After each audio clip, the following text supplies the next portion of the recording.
One day, maybe tomorrow, maybe in an hour, your lungs will take their final breath.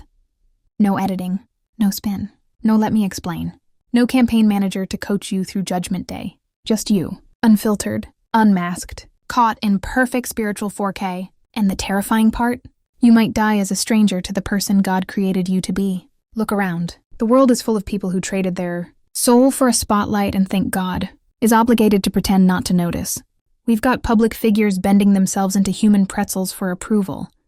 J.D. Vance, who went from warning people about corrupt power structures to looking like he's auditioning to join them. Lindsey Graham, whose moral convictions evaporate every time a stronger personality walks into the room. Kevin McCarthy, who sold his spine wholesale and still got kicked out of the store. Elon Musk, brilliant as ever, but now orbiting so many political egos, it's unclear whether he's piloting the spaceship or being abducted by it. RFK Jr., who talks like a prophet but switches alliances, like he's trying on costumes for Halloween. These aren't villains, they're billboards. Examples of what happens when you forget who you are in the chase to be who the world will tolerate. Their souls didn't die.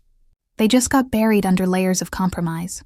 Ego management, brand maintenance, and backroom approvals. And before you judge them, understand.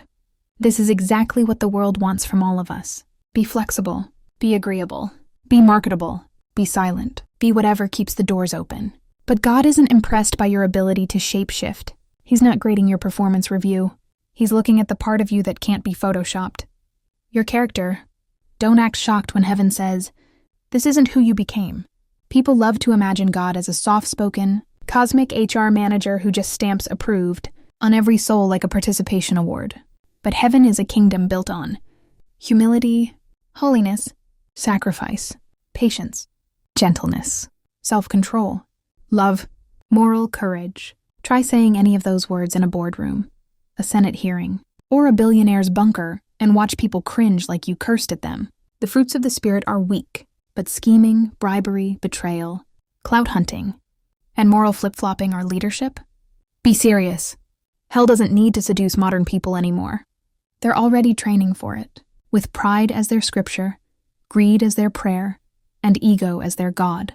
You can't out-PR God. You can't out-argue eternity. And you can't bring your rebrand to Judgment Day. Heaven will not save the version of you that you sold. Your soul is the only real thing you own. Don't trade it to impress people who won't even remember your birthday, much less your funeral.